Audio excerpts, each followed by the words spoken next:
doubtless, but there is no occasion to divide the honors of my discovery with him. The keeper would leave me in the background, and take all the glory to himself. I tell you, Marquis, my fortune is made if I only reach the Tuileries first, for the king will not forget the service I do to him. In that case, go and get ready. I will call Savu and make him write the letter. Be as quick as possible. I must be on the road in a quarter of an hour. Tell your coachman to stop at the door. You will present my excuses to the Marquise and Mademoiselle Renée, whom I leave on such a day with great regret. You will find them both here, and you can make your farewells in person. 1,000 thanks. And now for the letter. The Marquis rang. A servant entered. Say to the Comte de Salvo that I would like to see him. Now then, go, said the Marquis. I shall be gone only a few moments.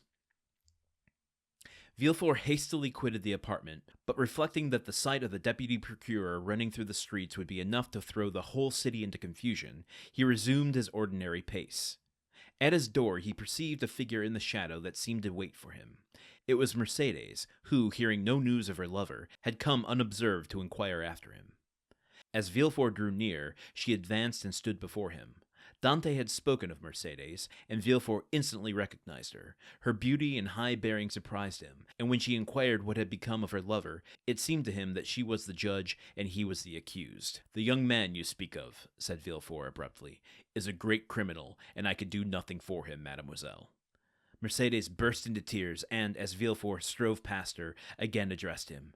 But at least tell me where he is, that I may know whether he is alive or dead, said she. Wow, okay, now, I don't know if Dumas was just, like, crunched for time when he was serializing this little portion, because that felt like a pretty big moment that was, glazed over pretty quickly. The meeting between Mercédès and Villefort, especially when it could have been such a deeply profound moment for Mercédès. I mean, we get the bullet points, we get the cliff notes of it, as it says, especially her last line, but at least tell me where he is, may I know whether he is alive or dead. Like, we're leaving her, I'm assuming, to follow Dante, but maybe not. Maybe the story follows all the other characters, and we just kind of leave Dante in prison and come back to him later. I don't know. Okay, well, maybe I'm being presumptuous here, but regardless, this feels like a pretty big confrontation between two main characters that is just like, okay, let me pull the exact line here to show just kind of how nonchalant it's addressed here. At his door, he perceived a figure in the shadow that seemed to wait for him. It was Mercédès, who, hearing no news of her lover, had come unobserved to inquire after him. Like, yeah, you can kind of visualize it, her silhouetted in the doorway and, like, slow reveal, but that was one sentence, and, like, these two huge forces coming together. Oh, you know what? My God, I feel like an idiot. Granted, I don't have any evidence of this, but as we've been talking for the last couple chapters now about how the story goes backwards and forwards through time, I guess the door is still left open that we can go follow Mercédès in this moment from her perspective in a chapter or two, just to see what the hell was going on with her and get that, emotional resonance. Okay, so, that just proves that, when you podcast and you talk about stuff and you feel like you have to fill time, sometimes you fill it with bullshit. I offer zero perspective on what we just encountered here. I am so sorry. Please don't feel like you're wasting your time. We're all having a good time, aren't we? Okay, but let's just summarize now that the conversation between the Marquis and Villefort is over, what is going to transpire.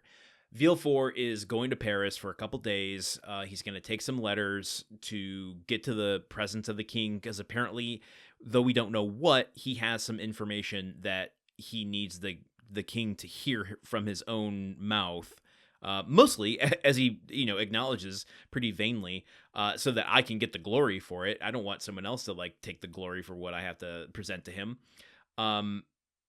And at the same time, he is telling the Marquis to get his finances in order should something huge transpire. So, like, it didn't quite land the way that I feel like the analysis kind of suggests, how pretty impactful this event is going to be for the marquis aristocrats here. But